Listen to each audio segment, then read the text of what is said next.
आगे बढ़े, आपको बताएं कि 2 अरब 14 करोड़ रुपए की मुबैना करप्शन का केस MNA जमीलुज़्ज़मा के कोऑर्डिनेटर असलम पीरजादा की जमानत मंजूर कर ली गई। सिंध हाईकोर्ट का मुल्जिम को 1 लाख के मुचलके जमा कराने का हुक्म। असलम पीरजादा को 7 रोज में ट्रायल कोर्ट में पेश होने का हुक्म दिया गया।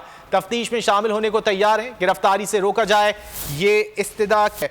2 अरब 14 करोड़ रुपए की मुबैना करप्शन का ये केस है। MNA जमीलुज़्ज़मा के कोऑर्डिनेटर असलम पीरजादा की जमानत मंजूर कर ली गई है। सिंध हाईकोर्ट का मुल्जिम को 1 लाख के मुचलके जमा कराने का हुक्म। अगर आपको ये वीडियो पसंद आए तो लाइक पर क्लिक करें।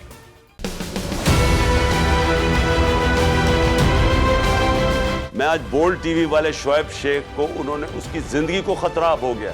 पहले उसको था अरशद शरीफ को, आज शोएब शेख का मुझे पैगाम आया, उसको धमकियां दे रहे हैं कि उसको मारेंगे। इस सिर्फ के बोल्ड टीवी हमें उठा रहे। बोल्ड ने हमेशा हक और सदाकत का साथ दिया, सच के साथ खड़ा रहा।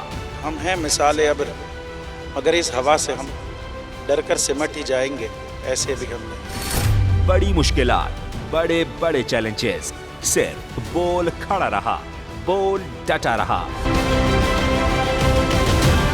बोल को है जरूरत अवाम के दुआओं की। इजहार आसाती के लिए, पाकिस्तान के लिए, पाकिस्तानी अवाम के लिए।